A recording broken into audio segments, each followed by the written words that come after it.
Halo, assalamualaikum warahmatullahi wabarakatuh. Kenalin, nama aku Zumrotul Milda Lailiyah dengan NIM 2342026767. Nah, jadi di sini Milda bakalan membuat vlog mengenai iman dan pengaruhnya dalam kehidupan. Di dalam materi Milda ini terdapat 3 poin yang dapat kita ketahui, yaitu iman, amal, dan ilmu. Nah, jadi di dalam materi Milda ini bakalan mengetahui apa saja iman, ilmu, dan amal itu dalam kehidupan kita sehari-hari dan bagaimana penerapannya untuk kita amalkan di kehidupan kita. Mari kita simak video Milda bersama-sama. Nah, di sini terlebih dahulu yaitu iman adalah keyakinan yang meresap dalam hati, tidak bercampur syak dan ragu, serta memberi pengaruh pada pandangan hidup, tingkah laku, dan perbuatan sehari-hari. Iman kepada Allah Subhanahu wa Ta'ala adalah membenarkan dengan hati, mengakuinya dengan lisan, dan mewujudkannya dengan amal. Ada pula ilmu, yaitu pengetahuan tentang segala aspek kehidupan, baik yang bersifat duniawi maupun ukhrawi. Islam mendorong umatnya untuk mencari ilmu sebagai bentuk untuk ia beribadah. Ada juga amal, yaitu manifesting iman. Amal soleh adalah perbuatan baik yang memberikan manfaat kepada pelakunya di dunia dan balasan pahala di akhiratnya kelak nanti. Nah, di dalam iman terdapat firman Allah yang dimana bunyinya, sesungguhnya orang-orang yang beriman itu adalah mereka yang jika disebut nama Allah gemetarlah hati mereka, dan apabila dibacakan kepada mereka ayat-ayatnya bertambahlah iman mereka karenanya, dan kepada Tuhanlah mereka bertawakal, yaitu orang-orang yang mendirikan sholat dan menafkahkan sebagian dari rezeki yang kami berikan kepada mereka. Itulah orang-orang yang beriman dengan sebenar-benarnya. Quran Surah Al-Anfal ayat 2-4. Nah, selanjutnya yaitu bagian B, hubungan ilmu, iman, dan amal. Ilmu adalah suatu fenomena yang ditemui yang membuat kita ketahui bahwa kadang-kadang seorang tidak paham dengan ilmu yang dipelajarinya, untuk apa ilmu itu digunakan, akan bagaimana bila mengamalkan ilmu itu. Fenomena klasik tapi tidak membuat kita tidak habis berpikir. Belajar mencari ilmu kadang dijadikan formula belaka karena marwah, harga diri, atau bahkan desakan dari pihak orang lain, orang tua, suami, istri, desakan majikan, dan lain-lain sebagainya. Pada akhirnya ilmu tidak meresapi dalam diri, tidak meninggalkan bekas, bahkan mungkin tidak menjadikan diri lebih baik dari sebelumnya. Nah, di sini ada iman, yang dimana orang yang beriman dan menyaksikan rububiyah pada segala perkara dan semua amal, itulah orang yang memperoleh nikmat yang sempurna lahir dan batin, karena dengan hubungannya dengan Allah Subhanahu wa Ta'ala tidak pernah putus. Orang inilah yang merasa puas dengan berbuat taat kepada Allah Subhanahu wa Ta'ala dan merasa cukup dengannya, karena tidak Tuhan melainkan Allah Subhanahu wa Ta'ala, dan tidak berlaku sesuatu perkara melainkan menurut ketentuannya. Nah, selanjutnya ada amal, yang dimana gabungan ilmu dan iman, karena kebenaran iman dapat dilihat amal soleh seseorang. Allah Subhanahu wa Ta'ala bersumpah, demi sesungguhnya manusia itu rugi andai beriman tanpa amal. Demi masa, sesungguhnya manusia berada dalam kerugian kecuali orang-orang yang beriman dan mengerjakan amal soleh, serta saling menasihati untuk kebenaran dan saling menasihati untuk kesabaran.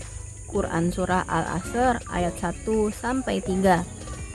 Selanjutnya ada hadis yang berbunyi, Allah Subhanahu wa Ta'ala tidak menerima iman tanpa amal perbuatan dan tidak pula menerima amal perbuatan tanpa iman. Hadis riwayat At-Tabrani.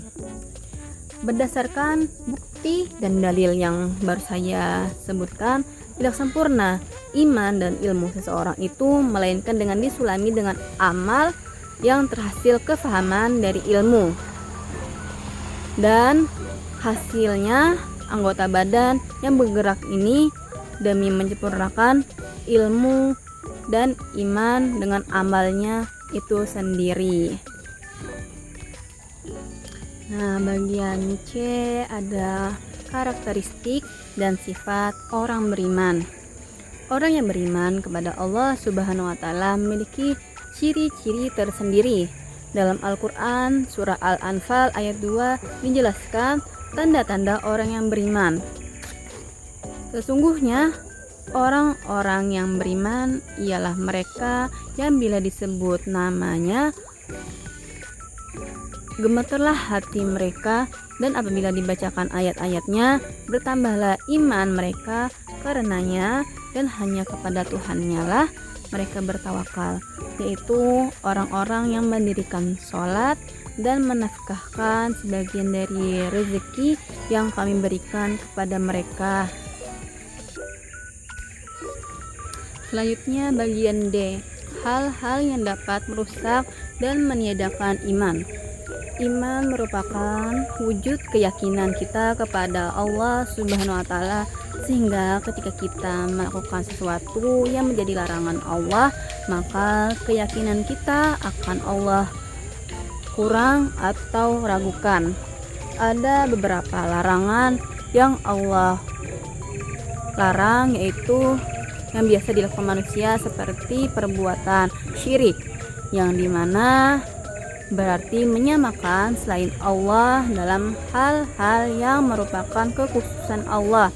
Misalnya berdoa kepada selain Allah di samping berdoa kepada Allah, mempersembahkan ibadah kepada selain Allah, berbuat segala cara agar bisa mendapatkan dengan mendahulukan kehendak Allah Subhanahu wa taala. Nah, selanjutnya ada sifat yang dilarang oleh Allah Subhanahu wa taala, yaitu sifat takabur atau sombong, sikap yang menganggap dirinya lebih hebat dan meremehkan orang lain. Karena sikapnya itu orang sombong akan menolak kebenaran kalau kebenaran itu datang dari orang yang lemah dan statusnya lebih rendah dari dirinya. Sifat sombong adalah warisan dari iblis yang menolak Allah Subhanahu wa taala untuk bersujud kepada Nabi Adam alaihi salam, karena iblis mengklaim karena dirinya lebih mulia dari Adam, karena Adam diciptakan dari tanah sedangkan iblis diciptakan dari api yang lebih kuat. Nah, selanjutnya ada sifat yang dilarang oleh Allah, yaitu berbohong. Dalam Islam dianggap sebagai dosa besar dan terlarang. Allah Subhanahu wa taala berfirman dalam Al-Qur'an bahwa berbohong adalah kejahatan besar. Surah Al-Hajj ayat 30. Rasulullah Shallallahu alaihi wasallam juga bersabda bahwa berbohong tidaklah layak bagi seorang mukmin. Hadis riwayat Muslim. Berbohong dapat menyebabkan kerugian di dunia seperti kehilangan kepercayaan, menghancurkan karakter dan moral, serta merusak hubungan sosial. Di akhirat, berbohong dapat menyebabkan dosa besar dan hukumannya adalah api neraka. Oleh karena itu, umat Islam diperintahkan untuk menjaga kejujuran dan menghindari berbohong dalam kehidupan sehari-hari. Kejujuran adalah sifat yang mulia dan merupakan salah satu ciri-ciri orang yang beriman. Jadi pesan moral yang dapat saya sampaikan yaitu ada 3 pilar kehidupan yang harus bersinergi dari iman, memberikan keyakinan dan arah, ilmu menerangi jalan menuju kebenaran, dan amal mewujudkan keduanya dalam tindakan nyata. Dengan mengintegrasikan ketiganya, manusia dapat mencapai kebahagiaan, kebermanfaatan, dan keberkahan dalam hidupnya. Pesan ini mengajarkan bahwa iman harus menjadi dasar setiap langkah hidup seseorang. Ilmu diperlukan untuk memahami dan menjalankan iman secara bijaksana serta amal menjadi bukti nyata yang mengubah keyakinan dan pengetahuan menjadi manfaat untuk diri sendiri dan orang lain.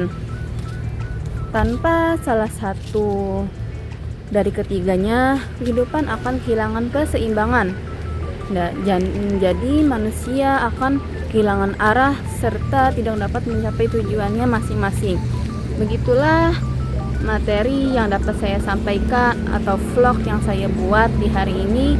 Semoga vlog ini dapat bermanfaat dan dapat kita terapkan dalam kehidupan kita kembali.